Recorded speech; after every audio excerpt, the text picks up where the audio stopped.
자, 여러분들 반갑습니다. 이번 이야기는 시청자 연원님께서 찾아와 주셨습니다. 오늘 연원님께서 해주실 무서운 이야기는 어떤 이야기일까요? 연원님은 말씀을 워낙 잘하시니까 여러분들 상상을 잘 하시면서 이야기에 빠져들어 보시면 될 것 같습니다. 빠르게 만나보도록 할게요. 네, 오세요. 연원님 안녕하세요. 아, 오랜만입니다. 네, 아이고 오늘 이렇게 또 찾아와 주셔서 너무 바쁘셨으니까. 아, 네. 저번 주 시험 기간이었어가지고. 그렇죠. 네. 근데 아시잖아요. 시들문은 참여는 자유라는 거. 네네. 네, 알고. 항상 본업이 우선이라는 점 다시 한번 말씀을 드리고요. 일단은 오랜만에 찾아와 주셨는데 오늘 해주실 이야기도 귀신 이야기가 될 것 같아요. 네, 저는 거의 다 귀신 이야기니까. 그렇죠. 그래서 뭔가 이 귀신이라는 게 아무리 다 비슷비슷하게 목격하고 겪는다고 하더라도 다 다르더라고요. 맞아요. 그래서 본인도 겪기 따라 다르니까. 그쵸. 그래서 오늘 해주실 이야기는 어떤 이야기일지 같이 한번 확인을 해보도록 하겠습니다. 렛츠고! 길이십니다. 연어예요!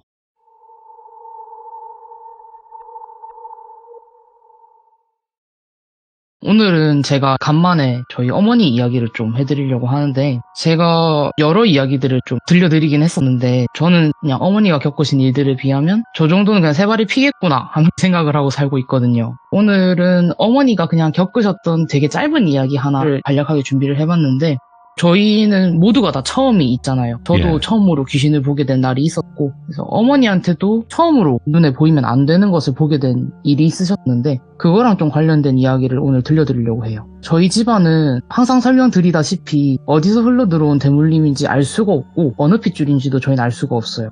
그냥 그 전 윗세대들이 그러셨는지도 물을 길이 이젠 없어가지고 알 수가 없는데, 적어도 증조 때부터 4대째 저희는 각자 정도는 좀 다르더라도 대대로 여자들이 보면 안 되는 걸 보면서 살아오고 있단 말이에요. 네. 저는 제가 처음으로 귀신 본 이야기를 옛날에 처음으로 시참할 때 들려드린 적이 있었는데, 저는 그렇게 무서운 이야기도 아니었었고, 제 딴에도 나이가 제가 많이 어렸었기 때문에 그렇게 충격이 크지는 않았었어요. 근데 어머니는 조금 다르셨던 게, 어머니는 처음 귀신을 본 게 초등학교 3학년 10살이었대요. 뭔가 어느 정도 제대로 된 인지 능력을 갖추고 있을 시기에 처음 보게 되셨던 건데, 그 귀신한테 굉장히 오랫동안 시달리셨대요. 그러면서 어머니가 그런 식으로 그냥 길 가다가 똥 빨듯이 잘못해서 뭐에 잘못 걸리면 이렇게 오랫동안 시달릴 수도 있다 하면서 이야기를 들려주셨는데, 때는 저희 어머니가 어리실 때니까 몇십 년 전에, 어머니는 제가 항상 얘기하듯이 고향이 제주도 분이시지만 유치원에 올라가실 때쯤에 육지로 넘어오셔서 터를 잡고 사셨어요. 근데 그래도 외가댁이 제주도다 보니까 어머니의 외할머니를 뵈러 자주 제주도를 왔다 갔다 하셨대요. 그래서 그 해에 그날도 외가댁에 방문하려고 외할머니랑 같이 부산 항에서 배를 타고 제주로 가셔서 제주 집을 가고 계셨는데, 택시를 탔는데 어머니가 속이 너무 안 좋으시더래요. 뭐 요즘처럼 포장길이 잘 돼 있는 것도 아니고 하니까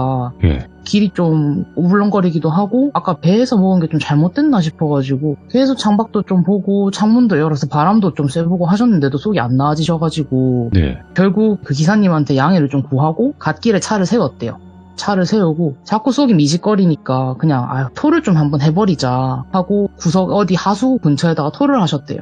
막 몇 번을 개워내신 후에 몸이 좀 진정이 되셔갖고 다시 차를 타고 이렇게 택시 쪽으로 막 걸어가고 있었는데, 외할머니가 저 멀리서 택시 근처에서 택시 아저씨하고 뭔가 이야기를 하고 계셨었고, 어머니는 그런 어른들을 향해서 이렇게 막 걸어가고 있는데 뒤에서 갑자기 찰박찰박하고 되게 얕은 물을 튕구는 듯한 물장구 소리가 들리더래요.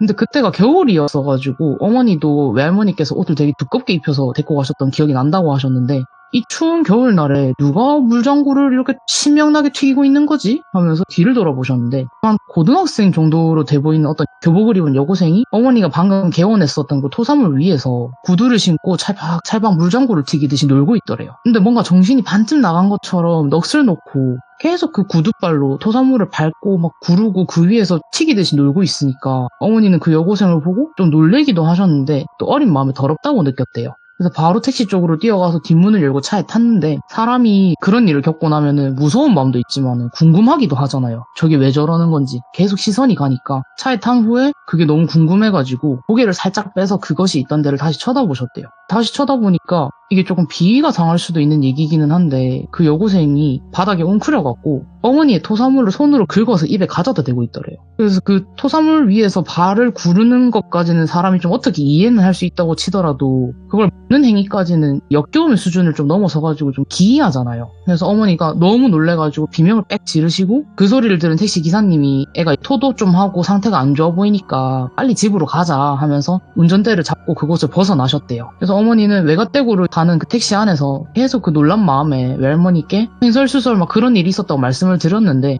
외할머니는 어머니가 뭔가 잘못 본 걸 거다 하면서 그냥 달래주시더래요. 근데 어머니 말로는 지금 생각해보면은 외할머니도 보신 적이 많으시니까 아마 내 딸이 귀신을 본 게 아니기를 바라는 마음에 그냥 계속 아니라고 하면서 달래준 것 같다라고 하면서 이야기를 이어나가셨는데 네. 아무튼 그렇게 택시는 외갓댁에 도착을 했고 어머니는 뭐 멀미를 했다거나 뭐 이상한 걸 본 그 일 때문에 막 너무 피곤해가지고 외증주 할머니께 그냥 간단하게 인사만 드리고 방에 들어가서 낮잠을 자려고 했대요. 근데 저희 그 제주 외갓댁이 안방이 구조가 좀 신기한 게 바닥은 되게 높게 돼 있고 창은 낮게 돼 있어가지고 바닥에 요를 깔고 누우면은 창밖이 좀 어느 정도 잘 보이는 구조예요. 그래서 창밖에 있는 닭집이랑 개집 보면서 그 개집 안에 있는 개도 보면서 잠이 들랑말랑 하는데 잠깐 눈을 감았다가 뜨니까 깜빡 잠이 들었는지 눈을 뜨니까 마당에 있는 강아지가 목줄이 엄청 팽팽하게 잡아당겨져가지고 목살이 밀려나가고 있는데도 창문에 바짝 붙어서는 어머니한테 낑낑거리고 있더래요.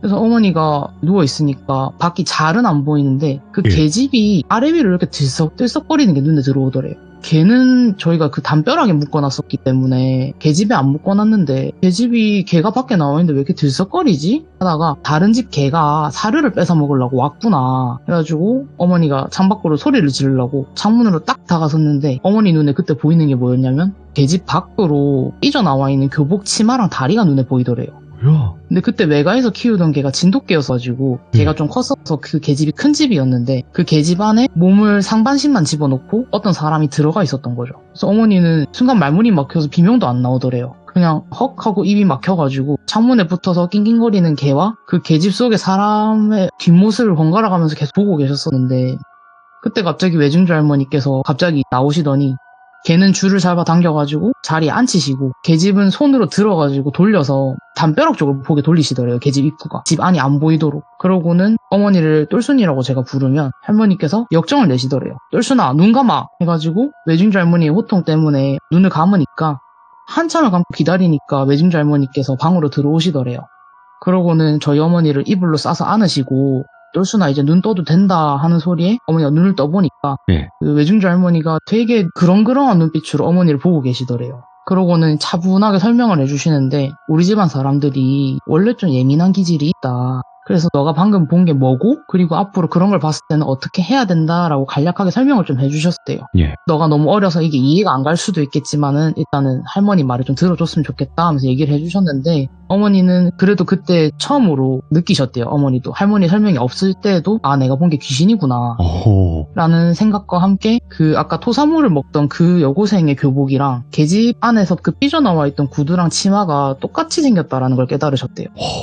그래서 외증주 할머니는 그 얘기도 말씀을 드리니까 원래 그런 것들이 갑자기 이 사람한테 이상한 포인트에 꽂히면 그렇게 쫓아와서 못 살게 군다. 그래서 무시하는 게 답이다 라고 하고는 넘어가셨대요. 그러고 그 다음날이 됐을 때부터 어머니는 그 여고생 귀신이 자꾸 보이기 시작을 하더래요. 간단하게는 뭐 장독대 쪽을 보다가 우물가를 보려고 시선이 옆으로 이동하면은 그 중간 시야에 잠깐 걸린다던가 아니면 아주 흐릿하게 보일 만큼 먼 발치에 서가지고 어머니를 지켜보고 있다던가 그런 식으로 계속 어머니 눈에 밟히더래요. 그 제주 외갓댁에서 지내는 동안에.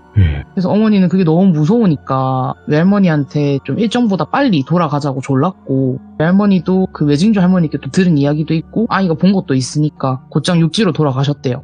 육지가는 배편을 끊고 어머니를 데리고 육지로 돌아가셨는데 외증주 할머니께서 배웅을 해주시면서 해주시는 말씀이 저런 것들은 근데 바다를 못 건너니까 괜찮을 거다. 육지로만 돌아가면은 저기 안 보일 거다 하면서 어머니를 달래주셨대요. 그래서 어머니는 그냥 그런 외증주 할머니 말씀을 믿고 배에 올라타셨고 그 귀신을 보게 된 시점 이후부터 다른 귀신들도 많이 보게 되시고 이상한 사건들도 많이 있으셨고 좀 충격적이게 생긴 것들을 어머니가 되게 많이 보셨대요. 어머니는 얼굴이 보이다 보니까. 그래서 점점 옛날에 봤던 그 귀신은 희석돼가지고 그냥 내가 태어나서 처음으로 봤던 귀신 정도로만 어머니 머릿속에 남아있었대요. 그런데 그렇게 시간이 몇 년이 흘러가지고 어머니가 중학생이 되셨는데 그 당시에 어떤 괴담이 좀 유행을 했었대요. 어떤 괴담이 유행을 했었냐면은 그 밤 12시에 입에 칼 물고 거울을 보면 그 거울 속에 미래의 남편이 비친다라는 괴담이 있었거든요. 알죠.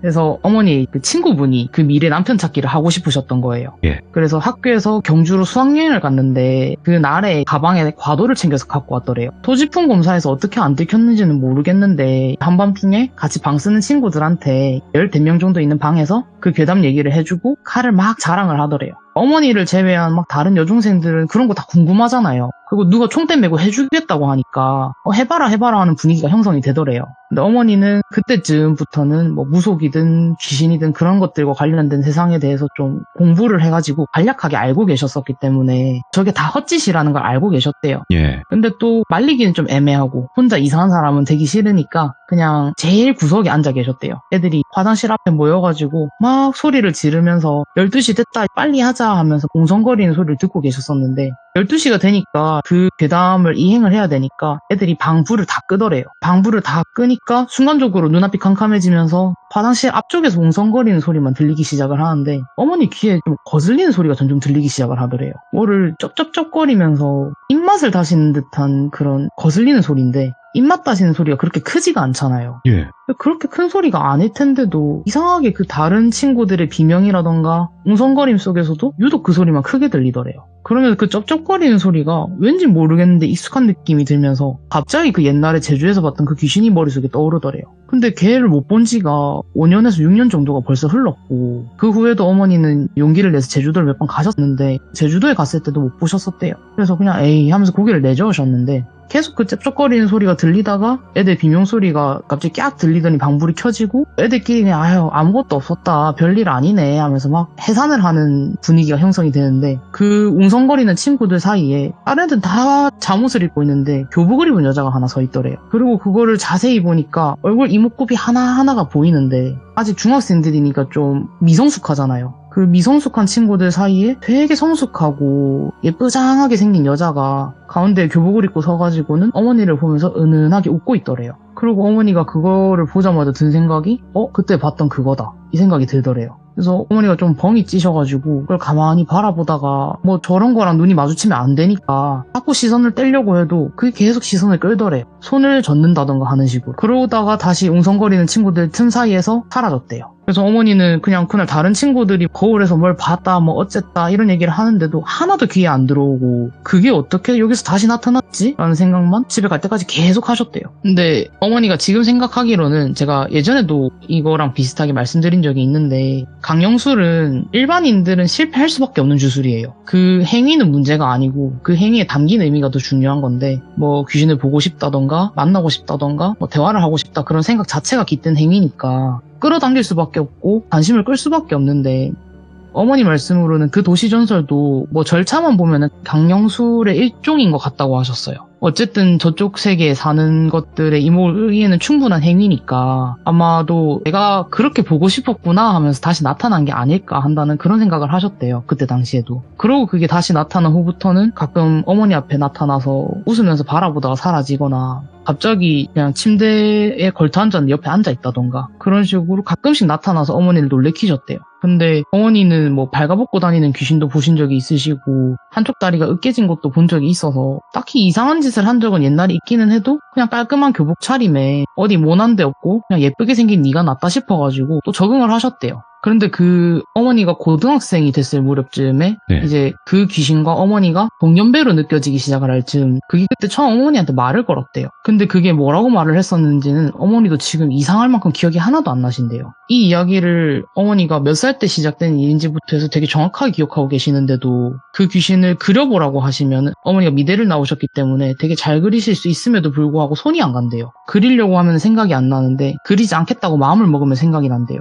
그래서 저한테도 그게 생김새가 무서운 건 절대 아니다. 진짜 예뻤다. 근데 너한테 묘사를 해주려고 하면은 기억이 안 난다. 그래서 그게 무서워서 말을 못 해주겠다라고 하시더라고요. 그리고 그게 분명 무슨 말을 했는데 딱 그것에 대사만 도려나간 것처럼 그 말이 하나도 기억이 안 난대요. 예. 근데 그것이 어머니한테 말을 걸기 시작을 했는데 그냥 드문드문 주제가 뭐였는지만 기억이 나는 걸로 얘기를 해주시면은 학교 가는 길에 여기 말고 오늘은 다른 데로 가라던가 저 친구랑 어울려 놀지 말라던가 뭐 그런 식의 자꾸 조언을 하더래요, 어머니한테. 예. 어머니는 저게 뭘 원하는 건지, 왜 나한테 붙어가지고 거의 8년에서 9년 가까운 시간 동안을 맴도는 건지 영 모르겠다 싶기도 하는데 뭐 그 귀신이 뭔가 살기가 느껴진다던가 그런 게 없어서 그냥 또 익숙함이 무섭다고 내버려 두셨대요. 그게 말을 걸든가 말든가. 네. 근데 가끔은 또 걔가 없으면 서운할 때도 있을 정도로 되게 자주 나타났었대요. 근데 어느 순간부터는 그것이 친구들하고 어머니가 막 떠들고 놀고 있으면은 그 사이에 앉아서 같이 웃고 있을 때도 있고 또 어떨 때는 집에서 가족끼리 막 식사를 하는데 테이블에 같이 앉아 있는 경우도 있고 점점 그게 어머니 일상에 녹아들듯이 그 어머니 주변 사람들 사이에 섞여 앉아 있더래요. 그래서 어머니가 그때부터는 약간 이게 점점 선을 넘네? 라는 생각을 하셨대요. 딱히 크게 뭘 하는 게 아니기는 했었어가지고 당시에 할아버지께서 좀 많이 아프셨어요. 그래서 외할머니를 좀 다른 일로 신경 쓰이게 하고 싶진 않아가지고 말씀을 안 하면서 그걸 가만히 지켜만 보셨대요. 점점 선을 넘는 모습들을. 그러다가 사달이 난 게 그날은 어머니가 몸이 갑자기 너무 안 좋아가지고 학교를 쉬고 방에 누워 있었는데 누가 방문을 열고 들어와서는 침대 끝에 이제 걸터 앉더래요. 그래서 어머니가 열기운에 눈을 반쯤만 뜨고 이렇게 쳐다보니까 그 여고생 귀신인데 평소에는 항상 은은한 미소를 띤 얼굴이었는데 그날은 무표정을 하고 어머니를 가만히 내려다보고 있더래요. 예. 그래서 어머니는 가뜩이나 아파 죽겠는데 이것까지 왜 연병을 하는 거지 하면서 짜증이 막 나시더래요. 그래서 귀찮은 나머지 그냥 가라는 제스처로 손을 휙휙 내저으셨는데 그게 어머니가 손을 휘두르니까 자기도 똑같이 따라서 손을 휘두르더래요. 그 어머니가 저게 왜 저러지? 하면서 얼굴을 찌푸리니까 똑같이 얼굴을 찌푸리더래요.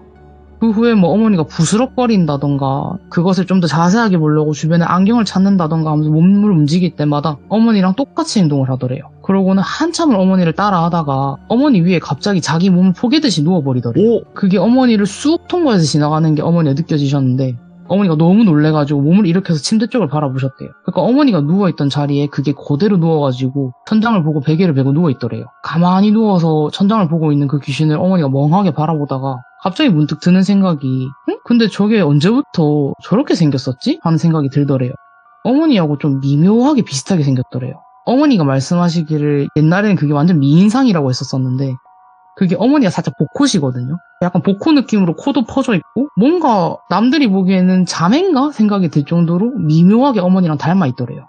그래서 그때 어머니가 직감적으로 저게 왜 점점 나랑 비슷해져가지? 나랑 하는 행동도 닮았는데? 이 생각을 하다가 머리 안에 누가 정답을 말해준 것처럼 아, 제가 원하는 거는 나랑 똑같아지는 거구나. 이대로 가면은 내가 쟤한테 자리를 뺏길 수도 있겠구나 하는 생각이 갑자기 들더래요. 아무 이유 없이. 그래서 어머니는 바로 이제 할머니한테 가서 말씀을 드렸고 외할머니가 그 얘기를 들으시고 다른 가족분들한테 전화를 몇 통 돌리시더래요. 그러고는 어디 분이 알려주셔가지고 용한 무당집을 찾았다. 지체하지 말고 당장 가보자 해가지고 어머니랑 외할머니는 그 일이 있은 당일에 무당집을 가셨대요. 할머니랑 어머니를 태운 택시가 당집 근처에 닿으니까 이미 누가 마중을 나와 있더래요. 앳된 총각이 긴 코트를 입고 손을 모으고 문 앞에 서 있더니 어머니랑 할머니가 머뭇거리면서 인사를 드리니까 아무 말 없이 인사를 하고는 어머니랑 외할머니를 어떤 방으로 안내를 해주더래요. 근데 그 방은 들어가니까 아무것도 없는 한 3평이 조금 넘어 보이는 작은 방이었는데 어머니랑 외할머니가 그곳에 앉아서 거의 2시간을 기다리셨대요. 그걸 한참을 기다리니까 무복을 입은 어떤 여성분이 문을 열고 들어오시면서 많이 기다렸죠? 하면서 들어오더래요. 그래서 그분이 얘기는 이미 들어서 알고 있고 이것저것 비방칠 게 있어가지고 시간이 좀 오래 걸렸다 라고 하면서 어머니를 이렇게 바라보시더니 자기 방으로 가서 얘기를 하자 하더래요. 그래서 어머니랑 외할머니를 데리고 그분이 방 밖으로 나서셨는데 그 무당이 계속 가면서 먼 거리도 아닌데 계속 하늘이나 땅 같은 곳들을 두리번거리면서 걸어가더래요. 왜 저러는 거지? 싶어가지고 어머니가 한 번은 그 무당이 갑자기 딱 쳐다보는 것을 어머니도 쳐다봤는데 그 여고생이 담장 밖에 서 있더래요. 그래서 어머니는 다시 시선을 떼고 그 무당분이 머리를 틀어 올린 그 꼭지만 바라보면서 걸어가셨대요. 무당분을 따라서 방에 들어가니까 무당분이 어머니께 하시는 말씀이 밖에 있는 저거 좋은 거 아니라고 학생 키워서 잡아먹으려던 거라고 말을 하더래요.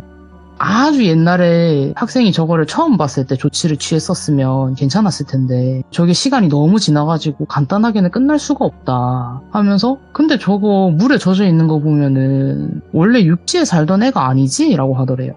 그래서 어머니가 그거를 처음 제대로 어디서 봤는지 그것이 무슨 행동을 했었는지 같은 것들을 다시 아주 옛날 일부터 상세하게 설명을 드리니까 무당분이 고개를 갸웃거리면서 근데 저게 어떻게 너한테 엎혀서 육지로 나왔는지는 너무 오래전 일이라서 나도 함부로 예측하기가 어렵다. 무당들이 하는 일 중에서도 제일 어려운 게 귀신을 업고 바다를 건너는 일도 있는데 그걸 너가 어떻게 한 걸까? 이러면서 뭔가 쟤랑 너 사이에 연결고리가 있는 건 확실한 것 같다. 근데 이대로 두면 너가 빙의가 되거나 뭐 어떻게 될지 모르겠으니까 저게 좀 본격적으로 행동을 하기 전에 한을 풀어서 하늘로 올려보내거나 아니면 다른 조치를 취해야 된다고 말씀을 하더래요. 네. 그래서 어머니는 외동딸이 좀 잘못될 수도 있다 하시니까 외할머니께서는 바로 굿을 해도 상관없다. 굿이라도 해달라 했고 무당분께서도 오케이를 하셔가지고 며칠이 지나고 간단한 굿을 치렀대요.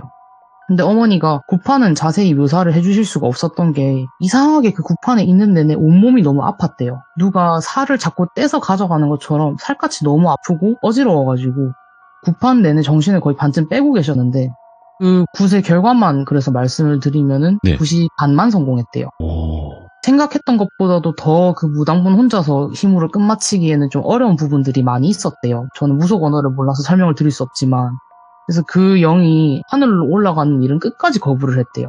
자기는 안 갈 거라고. 그래서 어머니한테서는 손을 털겠다라는 약조만 받아내고 굿이 끝이 났대요. 그리고 굿이 좀 일단락되고 어머니가 몸을 좀 추스리니까 무당분이 곧바로 어머니를 방으로 불러서 일러주셨는데 일단 내가 그것한테서 약조는 받아냈다. 근데 약조는 말이 좋아 약조지 깰 수 있는 것도 약조다. 되도록이면 준비되는 대로 잠시 외국에 나가 있는 게 좋을 것 같다. 내가 잠시 그 귀신하고 너 사이에 있던 그 이상한 인연은 약조를 통해서 끊어뒀으니까 너가 이번에는 바다를 건널 때 저게 너한테 엎혀서 따라가지 못할 거다. 근데 자기랑 너가 액면가가 비슷해지기를 기다린 것 같다고. 그 이유는 알 수가 없다고. 저게 왜 자기랑 니랑 나이가 같아지기를 바랬었는지. 예. 그래도 일단은 한번 떠나면은 적어도 24살이 되기 전에는 한국 땅으로 돌아오지 말라고 하더래요. 그래서 그렇게 어머니는 1년 반 정도 시간이 흐른 후에 일본에 있는 대학교로 유학을 떠나셨고 아, 그렇게 가셨구나. 실제로 20대 중반 결혼을 위해서 한국으로 돌아오시기 전까지는 한국 땅으로 아예 돌아오신 적이 없으시대요. 네. 그리고 그 귀신이 어머니 옆에 있을 때는 어머니가 귀신을 되게 자주 보셨었는데 일본으로 딱 넘어간 후부터는 볼만한 것들만 보시고 뭐 자잘한 것들을 보는 일은 횟수가 눈에 띄게 줄으셨대요. 그러고 한국으로 돌아오실 때쯤에는 거의 안 보이기 시작을 하셨고 다행히 지금까지는 그 여고생을 다시 본 적은 없으신데 솔직히 첫 때로 딸인 저를 낳으시고는 좀 걱정을 많이 하셨대요. 혹시 저한테 다시 붙으면 어떡하지라는 생각을 하셨는데 그때 당시 일 때문에 다시 다른 유명한 당집을 찾아가니까 그 무당분께서는 하시는 말씀이 자기도 이야기만 듣고는 그 귀신이 도대체 왜 아주머니한테 붙었는지는 내가 알 수가 없다. 근데 아주머니를 원해서 붙은 거라면 연어 씨는 그 귀신이 원하는 그릇이 아니다.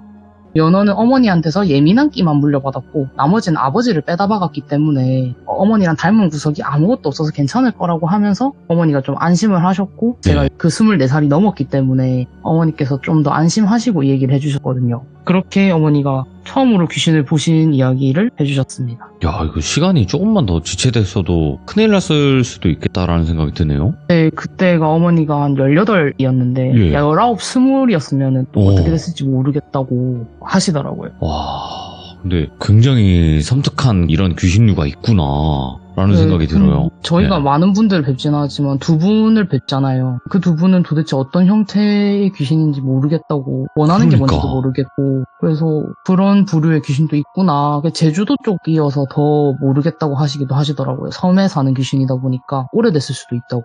그리고 그런 얘기도 있잖아요. 제주도 쪽의 귀신이 좀 세다. 아 맞아요. 오. 특히 제주도의 여자 예. 귀신이 진짜 세다고. 세다고 저도 알고는 있어서 야, 이거는 뭐 정확한 거는 모르겠지만 도대체 뭐였을까로도 남는 그런 이야기였던 네. 것 같아요. 오늘 연어님께서 이야기 집중을 너무나 잘하게끔 하시니까 연어님에게 오늘 또 수업 잘 들었다 이렇게 또 말씀드리고 싶어요. 예. 아유 감사합니다. 네, 너무 감사드리고 다음번에 또 다른 이야기로 찾아와 주실 거라 믿습니다. 감사합니다. 네 감사합니다. 네.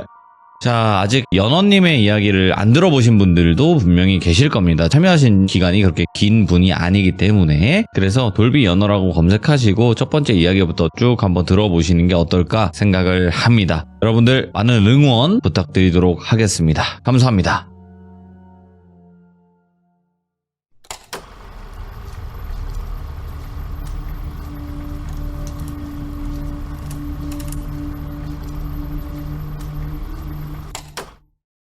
자, 여러분들 안녕하십니까. 이번 이야기는 시청자 연원님께서 시들모에 찾아와 주셨습니다. 오늘 연원님께서 해주실 이야기는 아마도 귀신 이야기가 되겠죠. 왜냐? 연원님은 귀신을 느끼시니까요. 자, 그러면 빠르게 만나보도록 하겠습니다. 네, 여보세요? 연원님 안녕하세요. 안녕하세요. 또 한 주가 지났습니다. 일주일 만에 또 뵙네요. 아니, 이게 시간이 좀 요즘 따라 빨리 지나가는 것 같네요. 저 눈 감았다 뜨면 시참날이네요. 아이고, 감사합니다. 자, 오늘 연어님께서 해주실 이야기가 대부분 연어님을 잘 모르시는 분들도 계실 수도 있잖아요. 네. 간단하게 본인이 어느 정도 느끼고 어느 정도 보는지 정도를 말씀 한 번만 해주시고 시작을 해주시면 되게 좋을 것 같아요. 네, 알겠습니다. 네네네. 자, 그러면 바로 출발을 해보도록 하겠습니다. 렛츠고! 길이십니다. 연어예요.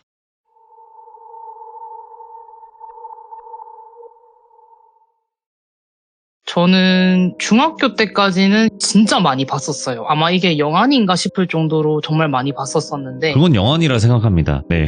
네, 아마 일반인들은 못 보죠.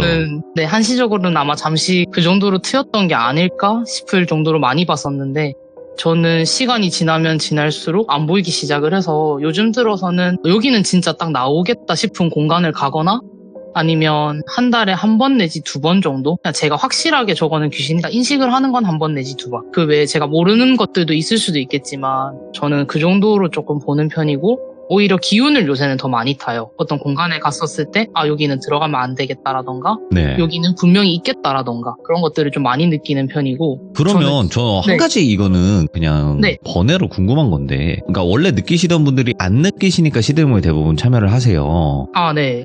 근데 시들모에 참여하면 다시 보이고 느끼기 시작한다라는 얘기가 있는데 그건 어떻게 생각하세요? 안 그래도 오늘 그 얘기 해드리려고 했는데.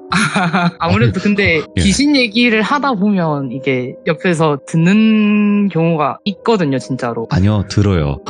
들어요. 전 듣는다 생각합니다. 예. 맞습니다. 집에서 하면 좀 덜한데 바깥이나 안 익숙한 공간은 좀 그런 것들이 더 많이 있거든요. 오늘 그거랑 관련된 얘기도 안 그래도 하나 준비를 했었어가지고. 알겠습니다. 자, 그러면 빠르게 한번 들어보도록 할게요. 오늘은 제가 두 개를 준비해 왔는데 오늘은 악마에 대한 이야기 하나랑 아까 말씀드렸던 그 시들모 이야기 하나 이렇게 두 개를 들려드리려고 하는데 예. 네, 오늘은 확실하게 악마 이야기일 거라서 종교적인 이야기가 좀 많이 나올 거라 가지고. 오이구, 예. 네, 근데 제가 이게 전문적으로 공부한 사람이 아니기 때문에 좀 틀린 부분이 많을 수도 있고 또 뭔가 어떤 제가 가지고 있는 이 종교에 대해서 뭔가 설파를 하기 위해서 얘기를 하는 건 아니라는 건 알아주셨으면 좋겠고. 네. 제가 예전에 이야기를 들려드리던 중에 흘리듯이 한번 말씀드렸던 적이 있는데 저희 어머니 친구분 중에 한 분이 현재는 그 일을 안 하시는데 예전에는 부마를 하는 의식의 보조사제로 일하셨던 분이 계세요.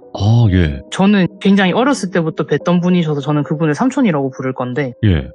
저희 어머니의 초등학교 때부터 친구분이시고 어머니가 당연히 처음 삼촌을 만나셨을 때는 삼촌은 사제의 꿈은 가지고 있지 않은 그냥 평범한 학생이셨대요. 종교도 그때 당시는 천주교가 아니셨었고. 네. 근데 그렇게 삼촌은 공부를 하시고 어머니랑 같은 대학교를 가게 되셨었는데 처음에는 한국에서 그 당시에 1학년 때 신병이 오셨대요. 그 집안이 굉장히 독실한 기독교 집안이셨었고 네. 그 신병이 났었다라고 판명이 난 순간부터 온 집안 분들이 안에 있는 세대를 다 뒤져봤는데도 신줄이 없었대요. 그런데도 삼촌한테 신이 오셨던 거여가지고 집안하고도 좀 틀어지게 되시고 학업도 접어야 될 정도로 신병이 심하셨었고 저희 어머니한테도 왜 저희 신병 들리신 분들 보시면은 안 물어본 거에 대해서도 줄줄줄 얘기를 하신다거나 그런 분들이 계시잖아요. 있죠. 네, 그래서 저희 어머니한테도 좀 그런 식으로 갑자기 넋이 나가셔서 뭔가 미래의 일에 대해서 줄줄 얘기하시는 지경에 이르셨어가지고 신을 받아야 할 상황까지 가셨었는데 도저히 신을 받으실 수는 없으셔가지고 선택하셨던 게 수도승이 되는 길이셨어요. 그래서 삼촌은 가족들하고는 완전히 틀어지시게 됐었기 때문에 저랑 제 동생을 정말 친조카처럼 생각하셨거든요. 네. 그래서 성당 일로 외국 같은 데 갔다 오시면은 사제분들은 보조금이 나오긴 하시는데 그게 정말 얼마 안 나와요. 근데 그 돈을 털어서라도 제 다이어리도 사주시고 지갑도 사주시는 그런 삼촌이신데 네. 삼촌이 한 3년 전인가에 한번 시간을 내서 저랑 저희 어머니를 보러 부산에 오셨던 적이 있으셨어요. 그래서 그때 제가 삼촌을 오랜만에 만났으니까 이 얘기 저 얘기 들려드리다 보니까 이 얘기를 제가 해드렸었는데 이 이야기 속에 그때는 제가 고등학교 때였어요. 당시에는 제가 하얀색 강아지를 키우던 때였었는데 어느 날은 그냥 제가 방에서 공부를 하고 있었는데 저희 집 강아지가 갑자기 방으로 뛰어들어오더라고요. 당시 제 방 구조가 제가 그때 앉아 있었던 책상 바로 제 등 뒤 왼편에 옷장이 하나 있었는데 네. 그 옷장을 향해서 강아지가 갑자기 뜬금없이 미친 듯이 짖기 시작을 하는 거예요. 근데 이 강아지가 평소에도 좀 경계성 지짐이 있던 애였어가지고 처음에는 아파트 복도에 누가 돌아다니는 소음 때문에 저러는 건가 생각을 했는데 한 2분가량을 제가 하지 말라고 소리도 쳐보고 달래도 보고 해도 쉬지 않고 짖고 으르렁거리는 거예요. 근데 그 짖음이 향하는 방향이 너무 확실하게 제 옷장을 향해서 짖고 있더라고요. 그래서 상황이 조금 당황스러우니까 제가 그 상황을 파악을 하느라고 멍하니 계속 보고 있었는데 잠깐 옷장 쪽을 살짝 보니까 방금 전까지만 해도 옷장 문이 닫혀 있었는데 옷장 문이 엄청 활짝 열려 있는 거예요. 근데 제가 책상에 앉아 있었기 때문에 옷장 안은 보이지가 않아가지고 옷장 문이 열린 것만 보여서 그 안에 뭐가 있는지는 제가 알 수가 없는 거예요. 예. 근데 분명히 강아지가 들어오기 전에는 옷장 문이 닫혀 있었던 게 확실한 게 저는 제가 좀 느끼는 편이고 보는 편이다 보니까 그런 것들에 좀 예민해요. 그래서 그 옷 같은 거 보고도 놀래기가 싫어가지고 항상 옷장 같은 것들이나 문을 좀 꼼꼼하게 닫는 버릇이 있어서 분명히 닫아둔 옷장인데 저게 왜 열렸지? 하면서 닫아뒀는데 열린 옷장과 앞에서 짖고 있는 강아지 같은 상황을 보니까 좀 누가 봐도 일반적인 경우는 아니겠구나 싶은 거예요. 그래서 저게 사람일까? 귀신일까? 그런 생각들을 짧은 순간에 하면서 제가 그때 당시에는 좀 혼자 집에 있는 일이 많았었어가지고 제 방 책상 옆에 그 롯데자이언츠 나무 배트를 뒀었어요. 예. 그래서 그걸 들고 옷장 쪽으로 일어나가지고 발로 진짜 있는 그 옷장 문을 꽝 쳤거든요. 그러니까 옷장 문이 콱 닫혔고 그 잠깐 사이에 제가 강아지를 들고 옷장 문이 닫혀있는 사이에 거실로 뛰어나갔어요. 그리고 방망이를 들고 방 쪽을 가만히 쳐다보고 있었는데 강아지는 계속 으르렁거리는데도 방 안이 너무 조용한 거예요.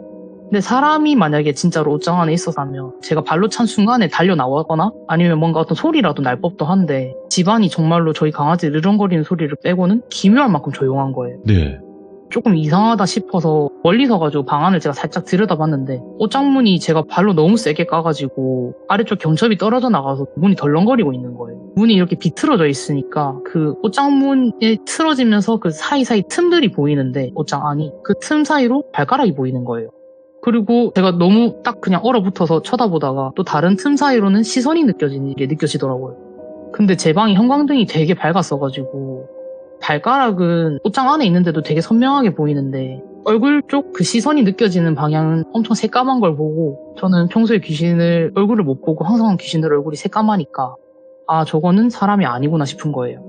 일단은 다시 도망쳐 나온 다음에 사람이 아니면은 강도질을 당할 일은 없겠지만은 저 귀신은 또 귀신대로 무섭잖아요. 그리고 저희 집을 나가려면은 제 방문 앞을 지나갔어야 돼가지고 나갈 길이 없더라고요. 네. 그래서 어떻게 하지 하면서 생각을 하다가 이게 생전 처음 갑자기 그런 생각이 든 거예요. 기도라도 드려볼까 싶더라고요.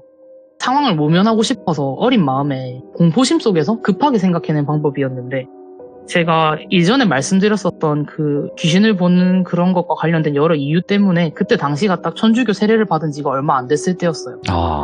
그래서 주기도문은 제가 다 외우지를 못하고 있던 상황이었는데 그 당시에 제가 검은 사제들이라는 영화에 엄청 꽂혀 있었거든요. 오, 저도 재밌게 봤죠. 예. 그 영화에 구마의식을 시작하기 전에 나오는 기도문이 있어요. 네. 성 미카엘 대천사께 드리는 기도라고 해가지고 모든 구마의식은 치러지기 전에 그 기도를 올려요. 네. 제가 일단 그게 구마의식에 쓰는 기도문이라는 걸 알고 있었고 또 그 당시에 배우 강동원 님이 그 기도를 라틴어로 하시는데 그 신이 너무 멋있는 거예요. 제가 좀 들으시기에 진짜 특이한 사람이다 생각하실 수는 있겠지만은 그 기도가 너무 멋있어가지고 주기도문은 다 못 외우면서 그 미카엘 대천사께 드리는 기도문 전문을 라틴어로 외우고 있었어요. 잠깐만. 오. 그래서 이 기도문은 악마와 싸울 때 저희를 지켜달라는 기도문이니까 주기도문보다 더 세지 않을까라는 생각이 들어가지고 예. 제가 지금도 전 부분은 기억을 하는데 상테 미카엘 아르칸젤레 데 펜데노스 임프렐리오 콘트라네 퀴지언 예 인시디아스 디아볼리 에스토 프레시디움이라고 하면서 방 전체에 다 울리게 큰 소리로 기도문을 외웠었어요. 예. 강아지 짖는 소리랑 같이 기도문을 엄청 크게 외웠었는데 어느 순간부터 갑자기 강아지가 조용한 거예요. 갑자기 강아지가 차분해지면서 그냥 물을 마시러 가더라고요. 아무 일도 없었다는 듯이. 이제 괜찮은 건가 하면서 한 번 더 저는 방금 말씀드렸던 그 기도문을 한 번 더 크게 외우고 다시 제 방을 살짝 보니까 옷장문이 그새 다 떨어져가지고 덜렁거리는데 옷장 안에는 옷 외에는 아무것도 없는 거예요. 그래서 솔직히 무서우니까 그 후에도 부모님이 오시기 전까지는 방에 못 들어갔었는데 그래도 당시에는 와, 기도가 진짜 통하는구나 뭐 그런 생각들을 하면서 엄청 신기해하고 좀 저한테는 특이한 경험이었거든요. 예. 그래서 저는 그런 공포스러운 상황 속에서 기도를 통해서 이렇게 극복해냈다라고 사제가 되신 삼촌한테 말씀을 드리면 좀 칭찬을 받을 것 같아서 이 얘기를 드렸는데 삼촌 표정이 엄청 안 좋으신 거예요. 삼촌이 한참 말을 안 하시더니 생각을 하시는 듯 하다가 입을 열고 하시는 말씀이 연어야, 그런 기도는 너가 함부로 올리는 게 아니다 라고 하시더라고요. 그렇지. 예. 근데 그러고 말을 이어붙이시는 게 연어야, 너는 악마를 믿냐? 근데 저는 그때까지만 해도 악마는 그냥 영화 속에 나오는 존재가 아닐까 하는 생각을 많이 했었어요. 일단 본 적도 없고 느껴본 네. 적이 없으니까. 그래서 제가 그냥 아니요? 하고 대답을 하니까 삼촌은 제 어깨를 잡고 너 방금 그렇게 큰 소리로 아니라고 대답했던 거 여기가 한국이라는 거에 감사하게 생각해라는 거예요. 그러고 나서 그럼 귀신은 믿니? 이렇게 물으시는데 제가 보니까 당연하죠 하고 대답을 했죠. 그러니까 삼촌이 악마도 귀신도 신도 모두 존재한다고 삼촌은 믿는 사람이다. 나는 이 길을 걷게 된 이상 다른 신을 섬길 수 없고 믿어서도 안 되지만 나는 온 가족이 내가 미쳤다고 주장했었던 그때에도 잠시지만 내가 받았어야 했었던 그 신을 만난 적이 있었다. 그래서 나는 한국에 신들이 존재한다는 것은 믿는다. 근데 네. 다만 섬길 수 없을 뿐이다. 그리고 마찬가지로 그래서 악마도 귀신도 존재한다. 악마는 아주 오래전에 우리가 추정할 수도 없고 넘겨짚을 수도 없는 시대부터 존재해 왔었고 선과 악의 경계가 흐릿했던 시기에도 굉장히 뚜렷한 악의 형태로 존재했던 존재들이다. 근데 그런 존재들을 너까지 인간이 부정하는 것만큼 위험한 일이 있겠냐. 너가 했던 그 행동, 아무 귀신이나 붙잡고 네가 그런 엄청난 기도를 했었던 그 행동이 그게 진짜 귀신이 아니고 악마였었다면은 나는 니를 지금 이 자리에서 볼 수 없었을 거라고 생각을 한다라고 하시는 거예요. 그리고 삼촌이 제가 한 행동이 얼마나 무모한 일이었었는지 그리고 그럴 땐 이제 앞으로 어떻게 해야 되는지를 한참을 설교를 하셨고 예. 제가 설교를 한참 듣고 난 다음에 좀 궁금하더라고요. 삼촌이 어떤 식으로 악마를 믿게 되신 건지. 그래서 제가 그럼 삼촌 악마에 대한 이야기 들려주실 수 있겠냐 하고 제가 물었었어요. 네. 그러니까 삼촌이 본인이 참여하셨었던 구마나 혹은 다른 구마자분들의 이야기는 침묵해야 되기 때문에 해줄 수가 없지만 찐이다. 오. 개인적으로 겪은 일은 이야기를 해줄 수 있다고 하시면서 예. 삼촌이 본인이 악마를 경험한 이야기를 해주셨어요. 네. 그때를 정확하게 기억을 하시는 게 그 해가 제가 태어났던 해래요. 그 20년도 전에 있었던 일인데 삼촌은 그때 당시에 제가 태어났었을 때는 외국에 있는 한 수도원에서 무건수행을 하시던 중이셨대요. 그러다가 어느 날 어머니에게 국제편지가 왔는데 몇 년 만에 어머니한테 소식이 전해졌었대요. 그래서 어머니의 편지를 열어보니까 뭐 잘 지내냐, 못 본 지 벌써 한 2, 3년 정도 됐네. 나는 그 사이 첫째 아이가 태어났는데 시어머니가 아이의 세례명을 미리 정해줬으면 좋겠다고 하셨다. 그래서 나는 너가 이거를 정해줬으면 좋겠다. 그러고 뭐 너도 한국으로 돌아왔을 때 시간이 나면은 세례명과 함께 우리 딸을 보러 와주면 좋겠다. 뭐 건강하게 지내라. 이런 식으로 편지를 어머니가 보내셨었대요, 삼촌한테. 근데 삼촌은 그 편지를 읽고 오래된 친한 친구의 아이 소식도 기쁘셨고 또 아이의 세례명을 골라줄 생각에 되게 신이 나셨었대요. 그래서 세례명을 뭘 해주면 좋을까? 우리 연어한테 어떤 세례명을 지어주는 게 제일 예쁠까 같은 그런 생각들을 하시면서 무건수행 중이시기 때문에 침묵 기도를 올리시고 방으로 돌아가셨대요, 한밤중에. 낡은 침대에 몸을 눕히고 잠이 드셨는데 그날 밤에 좀 되게 이상한 꿈을 꾸셨대요. 꿈속에서는 삼촌이 그냥 평상시처럼 새벽 기도를 알리는 종소리 때문에 눈을 뜨셨는데 그 삼촌 방이 되게 작았대요. 그 한켠에 거울이 하나 있어가지고 새벽 기도를 드리러 가기 전에 옷 매무새를 좀 단정히 하시려고 자리에서 일어나셨는데 거울 속에 삼촌이 얼굴에는 하얗게 분칠을 하고 옷은 한복을 입고 있더래요. 지금 생각해보면 그게 무복인 것 같대요. 그리고 그 모습에 놀란 삼촌이 다급하게 이 분칠이라도 지우려고 세면대로 딱 몸을 움직이려고 하는데 꿈속에서 몸이 안 움직이더래요. 그냥 그 거울 앞에서 본인 모습을 계속 본 채로 몸이 뻣뻣하게 굳어 있는데 그 거울 속에 비친 침대 위에 누군가가 걸터 앉아 있더래요. 그 누군가는 한참을 그냥 침대에 걸터 앉아가지고 삼촌을 바라보는데 그 존재는 얼굴은 새까매서 어디가 눈이고 어디가 입인지도 구분이 안 가고 특이하게도 사제복을 입고 있었는데 거기는 수도원이기 때문에 사제복을 입으신 분은 안 계세요. 근데 그 사제복의 목에 있는 하얀색 카라를 뺀 상태로 앉아있더래요. 그러고는 그런 옷을 입으신 분이 삼촌한테 말을 거는데 처음에는 중국어 같은 말로 말을 걸더래요. 그 다음에는 다른 여러 나라 말을 하더래요. 라틴어도 했다가 독일어도 했다가 뭐 영어도 했다가 그런 다양한 언어를 쓰더니 끝에는 한국말로 삼촌한테 하는 말이 그러게 종이나 흔들면서 살지 그랬어 라고 하더래요. 그래서 그 말을 듣고 삼촌은 잠에서 깨셨대요. 잠에서 깼는데 그 사이에 가위 눌린 것처럼 몸이 꼼짝을 안 하더래요. 눈을 뜨니까. 근데 이게 평소에 삼촌도 가위를 여러 번 눌러보셨는데 그냥 가위를 눌리는 느낌이 아니라 지구가 삼촌을 잡아 당기고 있는 것 같은 그런 느낌이 들더래요. 오. 그래서 온몸의 살이 땅으로 이렇게 잡혀서 끌려 내려가는 듯한 느낌이 들면서 눈이랑 머리가 너무 아픈데 그래도 삼촌은 무건수행 중이셨었기 때문에 비명도 못 지르시고 그냥 꼭 참으셨대요. 그리고 그냥 머릿속으로 기도를 드리면서 마음을 좀 다스리려고 노력을 하셨는데 그때 다시 아까 꿈속에서 들었던 목소리가 삼촌한테 다시 말을 걸더래요. 지금이라도 가서 종이나 흔들어 라고 하더래요. 근데 삼촌은 이 목소리가 삼촌은 흉내 낼 수 없을 정도로 섬뜩하고 뭔가 인간이 낼 수 있는 소린가 하는 듯한 그런 이상한 목소리라는 느낌이 들더래요. 예. 그리고 지금이라도 가서 종이나 흔들으라는 말이 한때는 신내림을 받았었어야 됐던 삼촌을 조롱하는 의미라는 건 확실했었기 때문에 삼촌이 욱하는 마음에 지고 싶지가 않더래요. 그리고 저게 사람이 아니라는 게 느껴지더래요. 그래서 그냥 삼촌이 입을 꼭 닫고 그냥 머릿속으로 계속해서 기도를 드리면서 그 존재를 무시하려고 하셨는데 그 존재는 삼촌한테 그 말이 안 먹히니까 그 후부터는 삼촌을 비난도 했다가 조롱도 했다가 막 삼촌을 비웃더래요. 너가 왜 예수 그리스도 같은 걸 믿는 거냐고 막 비웃다가 갑자기 삼촌한테 삼촌 가족 얘기를 하더니 제 얘기를 꺼내더래요. 근데 제 얘기를 꺼내면서 아이 3명은 라프타네티 바빌로니아가 어떻겠냐고 하면서 얘기거리더래요. 근데 라프타네티 바빌로니아는 그 성경 공부를 좀 깊게 해보신 분들은 아실 수도 있는데 이탈리아어고 한국말로 바꾸면은 바빌론의 탕녀라는 뜻이에요. 오.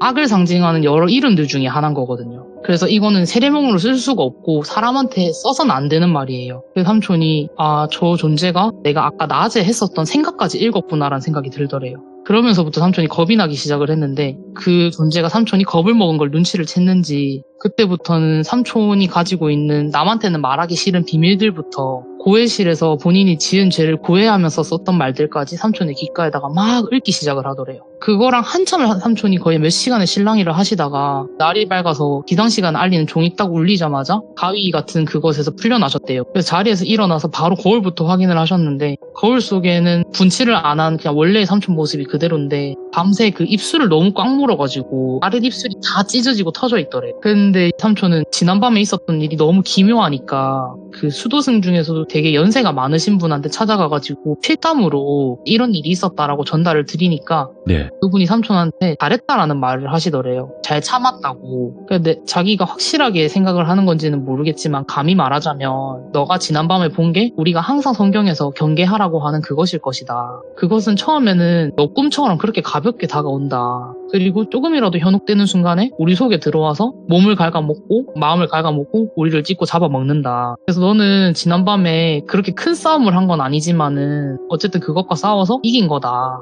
근데 만약에 너가 무건수행 중이 아니었었다면 첫 번째 질문이나 말에 되게 쉽게 대답을 했을 거고 그게 꼬리를 물기 시작을 하면서 그것과 너가 만약에 계속 대화를 했었다면은 너가 지금 이렇게 살아 있을 수 있었을지는 내가 장담을 못하겠다라고 하더래요. 삼촌은 무건수행 중이셨기 때문에 살으셨던 거죠. 와. 그래서 삼촌이 그 다른 분한테 여쭤봤대요. 근데 저는 되게 독실하게 기도도 드렸고 잘못한 게 없는데 왜 갑자기 그것들이 저한테 찾아왔다 간 거냐라고 하니까 그분이 말씀하시기를 원래 그런 의문을 가지게 하는 게 그것들이다. 네. 이유도 찾아오는 때도 알 수가 없다. 그래서 우린 그것들을 재앙이나 재난이라고 비유를 한다. 그 얘기를 들으시고 난 후에도 삼촌이 그 수도원에서 지내시는 동안에는 그것이 잊을만 하면 삼촌 꿈에 나타나더래요. 그러고 삼촌을 조롱하고 비난하고 혹은 삼촌이 제일 아끼는 친조카 같은 저나 제 남동생을 들먹이면서 협박 아닌 협박 같은 것들을 하기도 하더래요. 삼촌은 그 싸움 속에서 어떤 계기를 얻으셔가지고 이런 것들에 대해서 공부를 하다가 구마의식을 보조하는 보조사제가 되셨던 건데 몇 번 구마의식에 참여도 하셨었대요. 한국에서도 네. 참여를 하셨었고 외국에서도 참여를 하셨었는데 의식과 관련된 일들은 침묵하셔야 돼가지고 더 말해주진 않으셨는데 제가 좀 이 이야기를 듣다가 맨 마지막에 삼촌이 하신 말 중에 기억이 좀 남았던 게 삼촌이 마지막에 연어야 내가 왜 네 세례명을 못 지어줬는지 알아? 라고 하시더라고요. 예. 그래서 저는 삼촌한테 세례명을 못 받았어요. 그래서 제가 뭔데? 하고 물어보니까 내가 봤었었던 그것이 너가 존재한다는 걸 알았기 때문이야. 그래서 나는 내 머릿속에 너 이름을 안 남기고 싶어서 너 이름도 내가 안 지어줬고 난 지금도 그래서 네 세 명을 모르고 앞으로도 모를 거라고 하시면서 이야기를 끝마쳐 주셨습니다. 아니, 이 구마사제분들의 이야기는 간간히 나오잖아요? 근데 네. 지금처럼 연어님이 말씀하신 것처럼 함구해야 되는 게 맞아요. 침묵을 해야 되는 게. 네, 그래서 그러니까 너무 개인사회는 비밀스럽게 움직이니까. 네, 함부로 해주실 수도 없고 그렇죠. 제 주변에 그런 일이 있다고 해서 도와주실 수도 없다고 하시더라고요. 근데 저는 이렇게는 들어왔거든요. 연어님처럼 세례받은 지 얼마 안 되신 분들, 그리고 네. 이제 신부님이 되는 과정 속에서 이런 시험이라고 해야 되나? 그런 네. 악마들이 이렇게 타겟팅을 해서 그걸 흔들어 놓으려고 한다라는 얘기를 들어본 적은 있거든요. 네, 제일 현혹하기 쉬울 때 현혹시켜놔야 된다고. 네, 안 그러면 네. 너무 깊게 그 종교에 들어가게 되면 자기가 홀릴 사람이 한 명 또 사라지는 거니까. 그쵸. 본인의 세상에 데리고 갈 수 있는 사람이 없어지는 거니까. 그렇죠. 예. 그래서 조심해야 된다고. 예, 대부분 그렇다고 하더라고요. 네, 아마 그래서 삼촌도 보셨을 수도 있는 게 아닐까 하고 제가 그냥 감히 추측을 해보는. 야, 저도 검은 사제들을 되게 감명 깊게 봤지만 거기서 강동원 그분이 보조 사제인 거잖아요. 네, 그쵸. 그분은 신부님이 네. 아니시기 때문에. 아, 저도 그 대사가 생각이 나네요. 사람의 아들아, 그 대사 있잖아요. 아, 그들의 말을 뭐 듣고 떨지도 말고 모습을 보고 두려워하지도 마라. 이게 참 감명 깊게 기억에 남던 그런 대사였는데. 자, 그러면 두 번째 이야기는 어떤 이야기가 될까요? 두 번째 이야기는 좀 그때 당시에 저는 좀 무서웠었는데 귀조님들이 들으시기엔 좀 웃길 수도 있는 그런 일이었어요. 오? 예? 근데 귀신과 관련된 이야기는 맞아요. 네. 그냥 밖에서 귀신 얘기 잘못하면은 이런 일도 있을 수도 있다 하면서 좀 경고성으로 그냥 들려드리는 이야기인데 네. 이게 저번 주에 있었던 일이에요. 저번 주에 제가 시참을 수요일에 했었잖아요. 그 시참한 직후에 1시간 안에 일어난 일이었거든요. 제가 밖에 돌아다니면서 귀신 얘기를 하는 걸 진짜 싫어해요. 꺼려하는 편이고 저는 극단적으로 다 차단하는 스타일이어서 밖에서는 라디오도 안 듣거든요. 영화도 안 보고.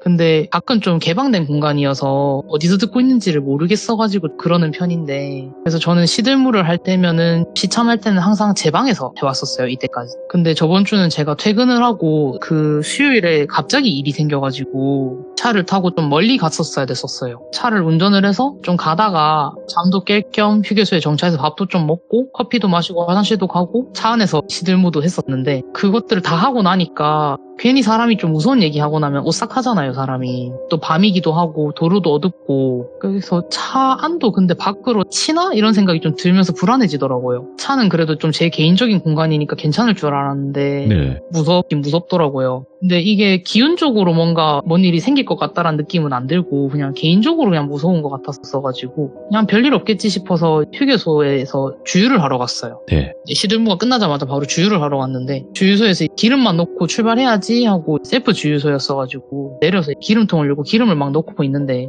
진짜 흘끗 본 거기는 한데 제 차가 썬팅이 좀 짙어가지고 밤에 보면은 안이 좀 잘 안 보여요. 네. 근데 누가 뒷자리에 앉아있는 걸 제가 잠깐 봤었거든요.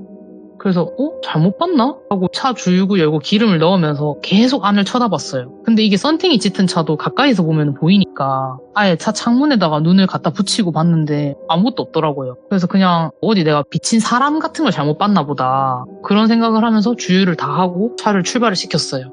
한참 운전을 하면서 가고 있는데 이 뒤통수 쪽 머리카락이 계속 서는 거예요. 계속해서 뒤에서 그 좀 찝찝한 느낌이 들면서 좀 쎄한데 생각을 하는데 이게 문제가 뭐였냐면은 제 차는 그 백미러에 거울 대신에 후방 카메라가 달려 있어요. 그래서 주행 중에도 항상 후방 카메라가 켜져 있기 때문에 그 차 뒷좌석을 제가 거울로 볼 수가 없어요. 그러고 또 운전 중이니까 고개를 돌려서 뒤를 볼 수도 없으니까 이 사람이 미치겠는 거예요. 네. 그래서 뒤에서 계속 저를 쳐다보는 느낌이 분명히 드는데 이거 어떡하지 하는데 계속 신경을 쓰이니까 이러다가 사고 나겠다 싶은 거예요. 그래가지고 그냥 다음에 휴게소든 졸음쉼터든 나오면은 잠깐 차를 세웠다가 가야겠다. 내가 무서운 얘기 그거 조금 했다고 또 그새를 못 참고 차에 탔는가 보다. 그런 생각 같은 것들을 하면서 사실은 무서우니까 또 고속도로인데도 불구하고 제가 창문도 열고 노래 들으면서 달렸거든요.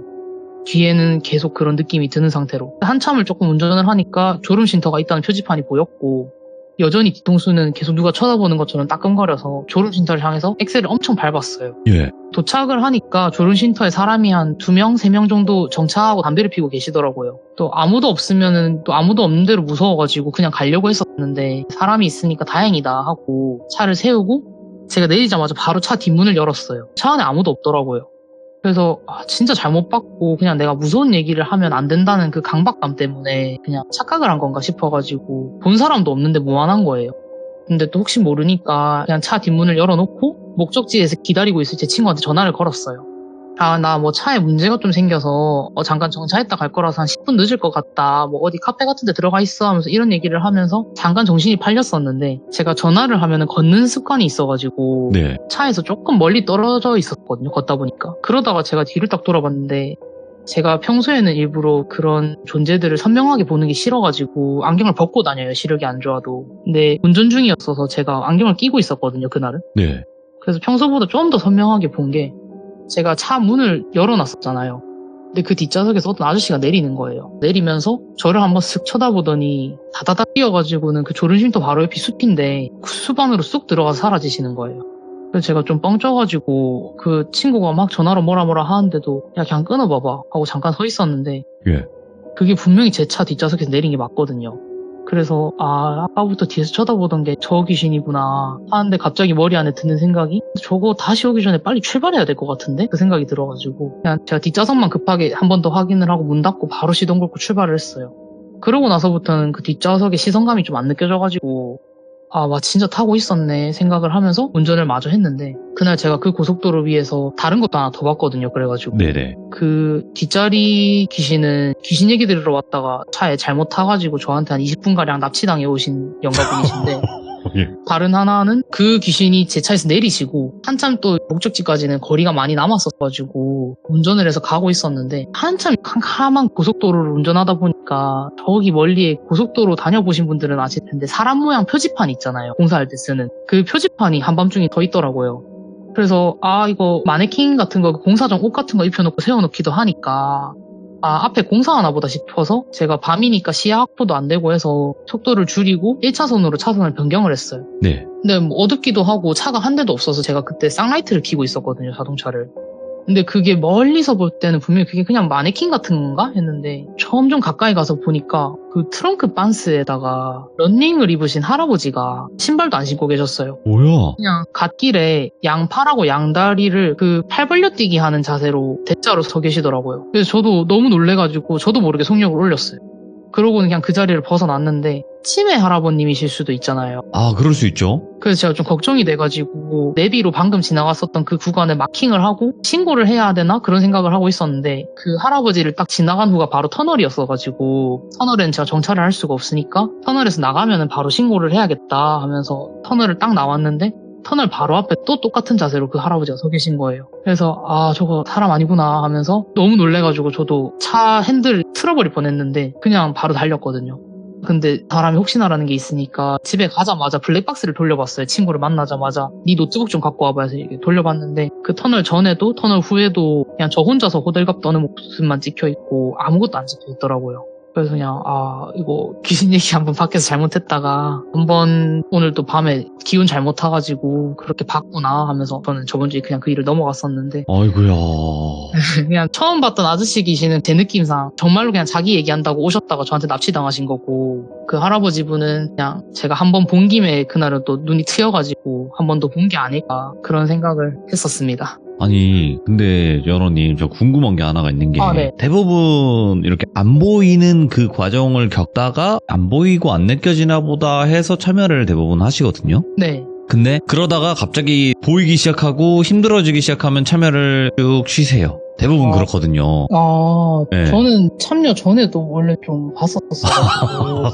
그래서 제가 내린 결론은 뭐였냐면 네. 참여를 하는 게 분명히 영향은 있겠지만 네. 어차피 보실 분들은 그 시기가 와서 보는 것일까? 이런 생각도 했었어요.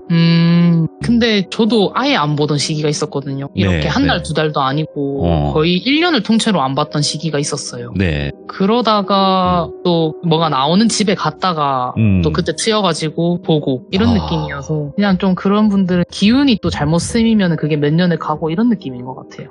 뭐 정확히 알면 참 좋을 텐데 그걸 그쵸. 알지를 못하니까. 해결이 안 되니까. 그렇죠.